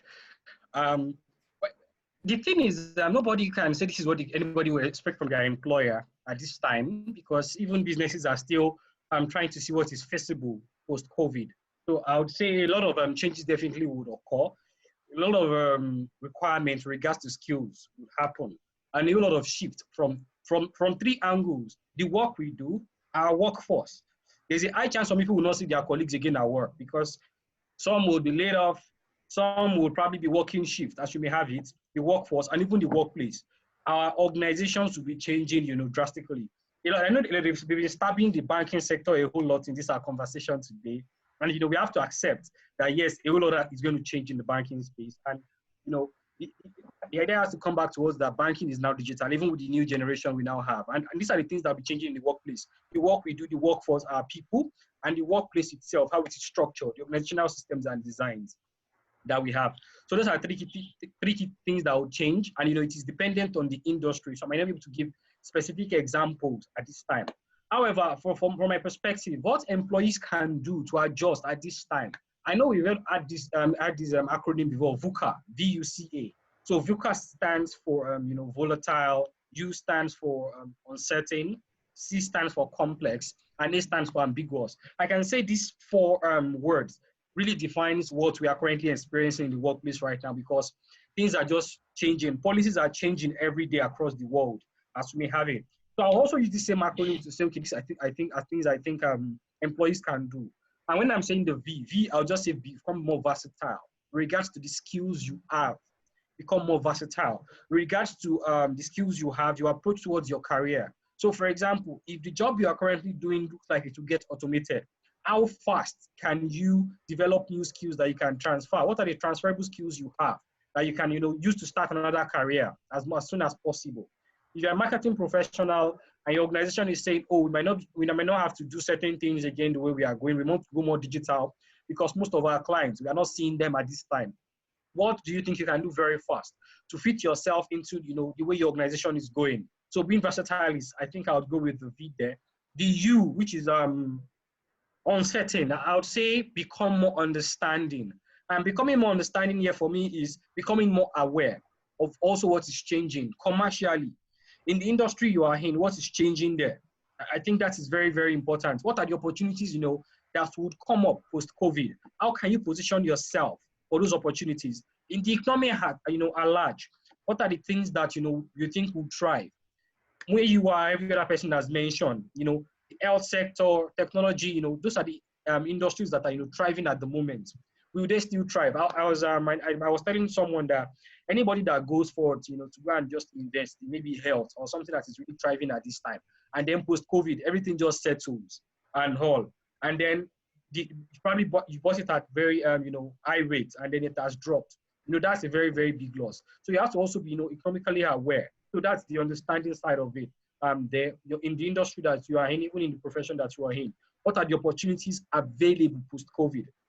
The C side of it, which is complex, I would say connect as much as possible. So this is not the time for anyone to sit in their corner and think alone. You have to also, because nobody is an idea of nobody's a bank of all ideas. As much as possible, people in your industry, people outside your industry, you need to connect to ask what is happening out there.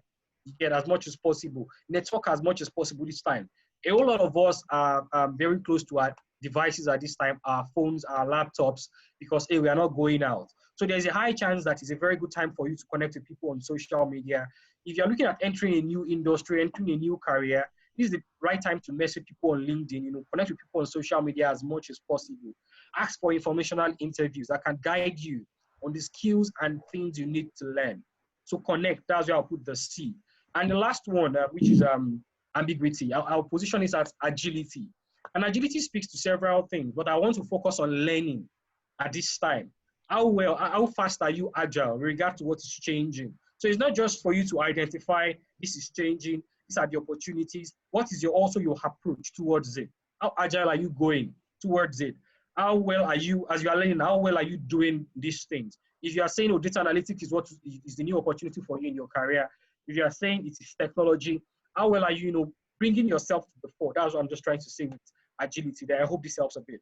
All right. Thank you so much, Sam. That was clearly put together. VUCA. That's an acronym I've just learned today.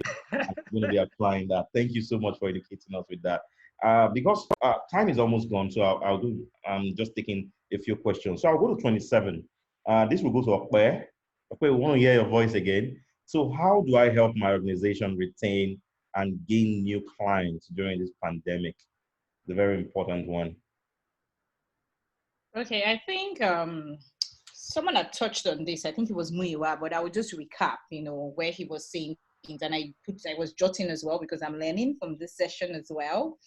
So how to, help and sustain business relationships and gain new ones? I would say, especially during this crisis, dialogue, empathy. A lot of people are just, transactional. Don't be that way. Call to catch up and check up on them. Be solution oriented as well, because we are all navigating uncharted territory. So no one really knows what is going to happen. So do not be too transactional. Try and provide solution. Yes, they owe you. Yes, they are not, the business is not as good as it used to be for them. The success of your business is depending on how fast the cash flow comes in from your clients, and it could be any other thing, but just help them navigate how they can stay afloat, so that when this blows over, they see you as a resourceful person and they remember you. So it's just about being empathetic about what is going on in the world right now. Also leverage technology and artificial intelligence, because to gain new customers too as well. Everybody's on the internet these days. Everybody's searching for one thing or the other. So you could use artificial intelligence that, what are people interested in, and ensure that your products and services, it pops up online in where they frequent. Direct marketing too is also another thing. I know, but with data privacy issues, we have to be careful there how we direct markets, because it can be unsolicited. And then as for referrals, word of mouth, because people that you've been in business with for long, they would have gained your trust, like Miwa said earlier, and it's easy for them to refer you to new clients. So I think, that's what I think would really sustain business relationships this time, and then would help you also gain more. All right, thank you so much, Okwe. So as we close, I will go back to Muyiwa. On Muyiwa, this question is about businesses that are not online. So what are the possible solutions for companies and businesses that are not online yet and want to survive this post-COVID era? Is there any advice for them? Well, I saw the question and I was a bit confused at first, but so I'm going to take it two ways, right? If your business is not online and it can be online, it's a very simple answer: get online. That's the very short answer. If you have a business offering that can be delivered via e-commerce, you should be accelerating towards digital transformation yesterday. And the good thing, I think the good news for you is there are so many business enablers that are available today to allow you to take your business online for a fraction of the cost that you would use to take your business offline. So from that perspective, I think that's a relatively easy answer. But in the scenario where your business, or you feel your business can't go online, you need to find a way where you can move part of your supply chain to the online systems. So for example, if it's your customer acquisition mechanism, if it's your logistics, if it's your payments, you need to find a way to leverage the internet to deliver that part of your customer value segment. So it's basically, I think the answer is still, you need to find a way to get online. If you can't take all of your business online, make sure you take part of it and do it as soon as possible. Because the reality is, at the end of COVID-19, I am not going to touch a paper note. I am going to stay in my house more. All those nights in Quilocks will not happen. The times you've spent traveling will not. So one of the good things for consultants, Emmanuel can easily relate to this, is we get a lot of miles because we travel a lot to client sites to deliver engagement. That's not going to happen anymore because organizations, One more thing. Is this going to affect the business model? Do you need to repurpose your business model? Because there's a question around business model. No, definitely. You need to change your business model and your delivery model, basically. You need to do that because cost reduction is primarily what's going to drive the economy over the next couple of years. We've seen that after the financial crisis in 2009, right? The business models of every organization changed. That was when the internet really, really took off in developing countries because we had no choice. And now it is going to take off even faster. So from that perspective, they need to move parts of their business online. They need to leverage the online systems for delivery of that business model. And they also need to look at the value we're delivering to our customers. How much of it can we do offline? It's pretty much a no-brainer at this point. All right. I think our time is fast spent, and I want to give room for people that are just joining us that might have new questions. Please, if you're just joining us in these sessions, we've been taking questions for the last 1 hour, 20 minutes. So if you have new questions, you can quickly drop it on the chat room. Any new questions within the next 5-10 minutes so that our panelists can hear you. The questions we are treating here are questions that people dropped in during the registration for the program. And that has formed the basis of our conversation today, trying to answer those questions, how it affects businesses, how do employees position themselves, is there any change in business models? You know, all those are the things we've been discussing for a while now. So let me just take a final question from one of our panelists. And this is the last question. Tochi, this will go to you. It says, how is coronavirus changing the future of the system we are used to in business?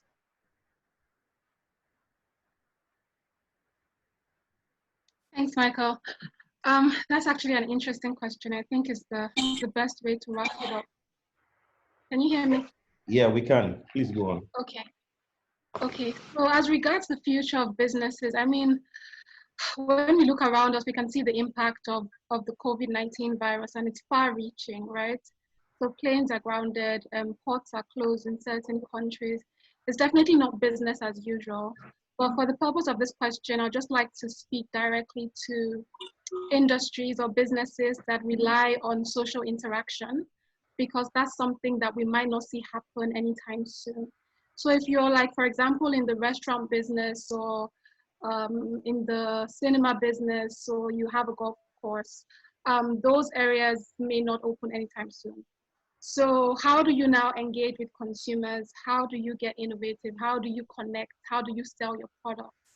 I think a good idea is something we saw recently by Trophy Extra Stout, and is the first ever, I believe, e-commerce concert the first ever e-concert in Nigeria, and it was shown on Instagram Live by Two-Face Idibia. So as opposed to having, concerts in huge event centers and being sold out, we can see that even things like musical shows, comedy shows are now going on social media. So it still speaks very strongly to the importance of digitization, the importance of leveraging technology to connect with consumers, but even more importantly, the importance of innovation and design thinking. Businesses need to be flexible at this time, businesses need to be agile.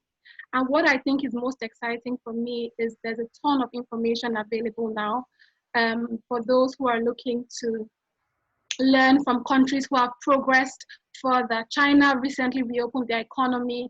There's an interesting article around how, consumer shopping behavior has changed, what people are buying. So for businesses that are forward thinking, now is the time to reevaluate what part of your system you need to change and address it accordingly. All right, thank you. So we already have some questions already dropping at the comment section. So I will just quickly take this question. And this was something I was discussing with Muyiwa some days ago, or we just had a small chat around. And this question says, great session. This is from Lekon Akinsunday. He says, what's your advice for people in the event decoration industry during this pandemic? Considering we discussed this a few days ago, Yeah. it's interesting it's coming up. Yeah, so sorry to you guys. It's definitely been a very rough period. I can imagine not just the fact that new customers aren't coming in, there's also quite a lot of loss and lost revenue from those events you've already planned. We had a very interesting conversation around it, and it's basically looking at how you can, like Tochi mentioned, move some of your events online.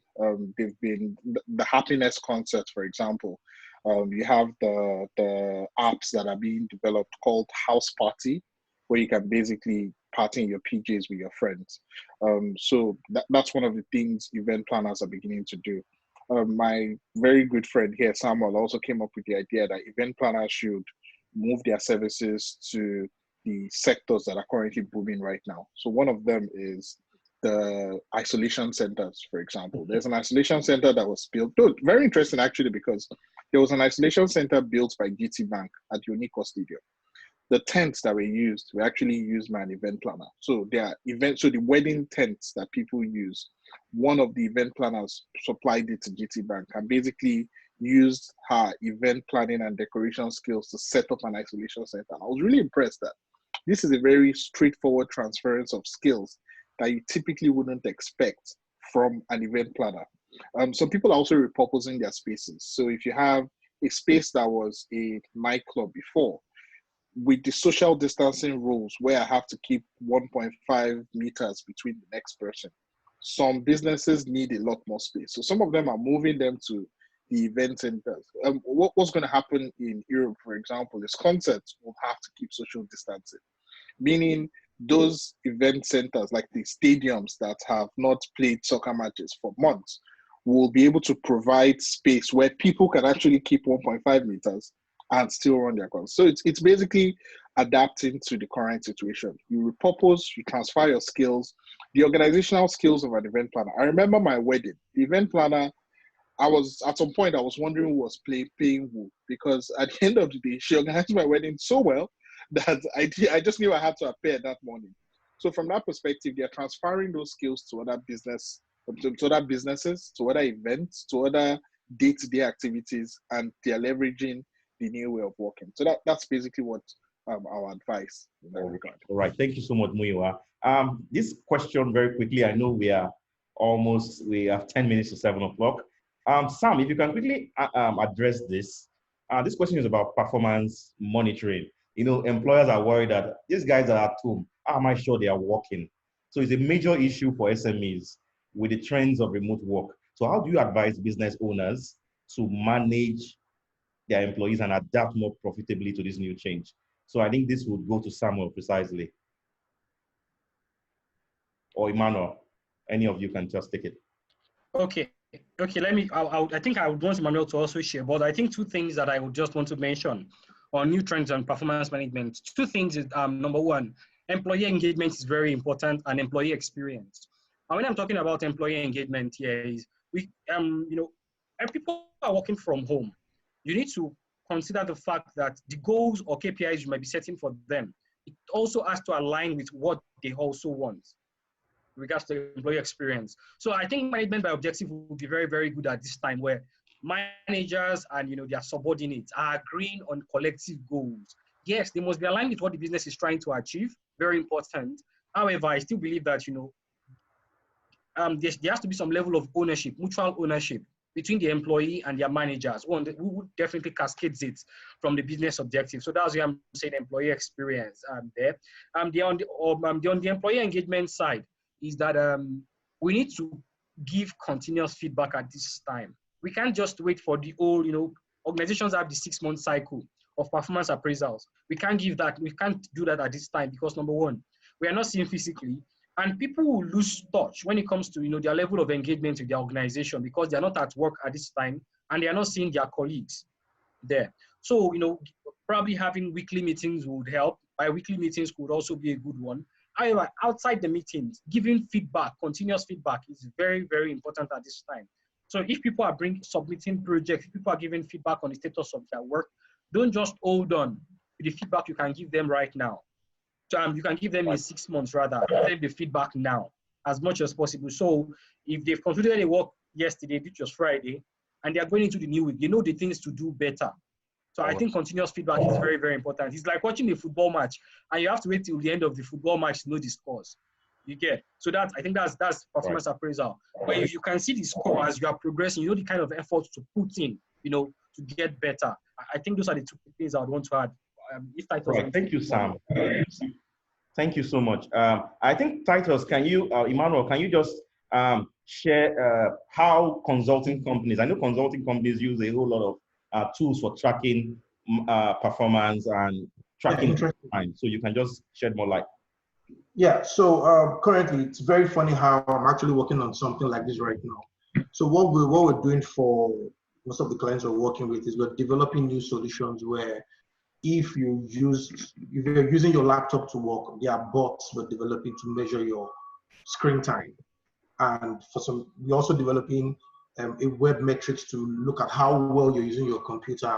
What are the down times? What are the off times? So for example, in the US, you're expected to work 40 hours a week. So anyhow you want to split your time is dependent on you. So companies are allowing their staffs use their time to optimal as well as they want to. And another thing that is also very important that leadership is doing is that getting reports every week. Typically it's always monthly, but now it's every week. You give a report of what you're doing, and it has to align to the expected goal for the month as well. So it's just two key simple things. First, develop new solutions that will track the usage of your laptop or how you're responding to your meetings and the rest. And secondly, the reporting system has changed as well. All right. Thank you so much, Titus. This question, I think we've answered the question on performance management. We've answered about events. Somebody also added something. Shei Babatunde also added something about the question around event planners. It says the event planner should also go into new business streams such as food and drinks, cake making, and delivery. I think that's also a good business to also go into at this point while you are waiting for COVID to clear and restrictions around people gathering will be lifted. So the final question here, it says, hello, thanks for having us. This is from Busola Kinyele. It says, this is for Oyemi or Tochi. My question goes thus. I understand that you work in the brewery industry. I don't think I want to take this question because they don't want to talk about their industry. So let's just leave that for now. I'm sorry, they won't be able to talk about their companies. So this person said something. Employee involvement is key. Involve them in making decisions about their work from home, schedule stakeholder mentality, and don't just drop it on them. Activity log is also important. I think that is key. Yeah, because a lot of people are wondering, okay, how do I track these guys that are working from home?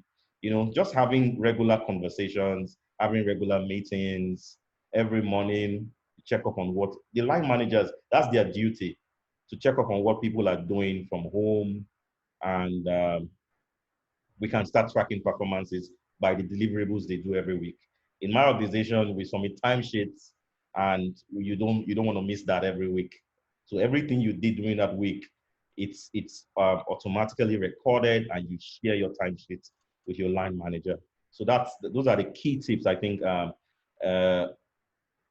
business owners can use in managing their employees at this period. So at this juncture, I would like to just take a quick recap and thank our panelists for all their. We would have loved to go further, but we've already done 2 hours. I know a lot of people have things they want to do. It's a Saturday evening. People want to do some few house chores and get dinner and the rest of it.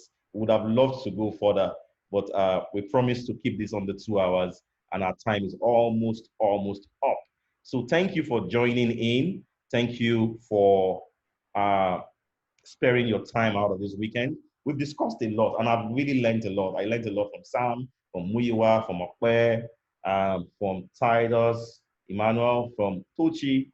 So everybody's contribution has been amazing, And I would just really want to say thank you for our audience that tuned in or joined us live. It's really great having you.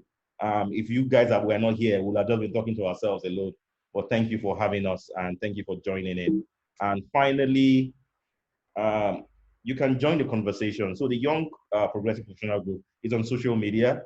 You can follow on Instagram, you can follow on LinkedIn, and you can follow on Twitter. If you have any questions, you can also send questions to youngprogressivenetworks@gmail.com. So it's something very easy. Anyone can join us from anywhere they are. Send us an email, send us a message on Twitter, on Instagram, and we would all definitely get back. And if you have any questions, further questions for this panelist, maybe you didn't have opportunity to ask your question because of time constraints, you can simply just send your question in an email and someone will get back to you with an answer. Thank you everybody once again. We also want to say special thanks to our supporters, Delante and Business Day Media, for supporting us with a lot of media coverage and also the design of our content we use in promoting this event. So thank you also, Omeza. Omeza is a consultant and he helped us in doing all the designs that we have for today's event. Thank you, everybody. I would really want to call it a day here. Please, we'll keep having more conversations like this. We'll keep having more programs, more platforms like this. So just keep in touch with us on social media. So let's all continue to have this conversation. And I believe with the comments we are seeing, a lot of people who have been really been, I want to use this word we use in church, you have been blessed with you've been blessed by our panelists. Thank you once again to all of them. They've been amazing, and we can't thank them enough. We can't even pay them for these words and words of advice and knowledge they've shared with us. So thank you, everybody. We'll be closing it here. Or if there's any other thing from our panelists, any closing words? I think I should take closing words. So Sam, you're laughing. You want to go first? Stay safe and keep sanitizing your hands. All right, Emmanuel. Thank you guys for tuning in. We're going to do this some more, and stay safe, social distance, and enjoy yourself at home. Bye. All right, Muyiwa. Yeah, just thanks for joining. Thanks for making this interesting. I learned from everyone. Stay safe. All right, thank you. Tochi, any comments?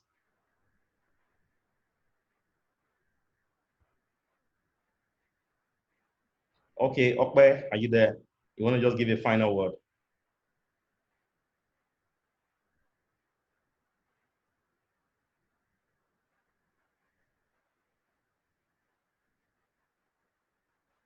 Okay, thank you, everybody. Thank you for joining in. It was an amazing session. We have to end it now. It's already 7. Guys, thank you. We'll schedule another program like this in the coming months. Thank you. Stay safe. All the best in your careers, in your businesses, and your family.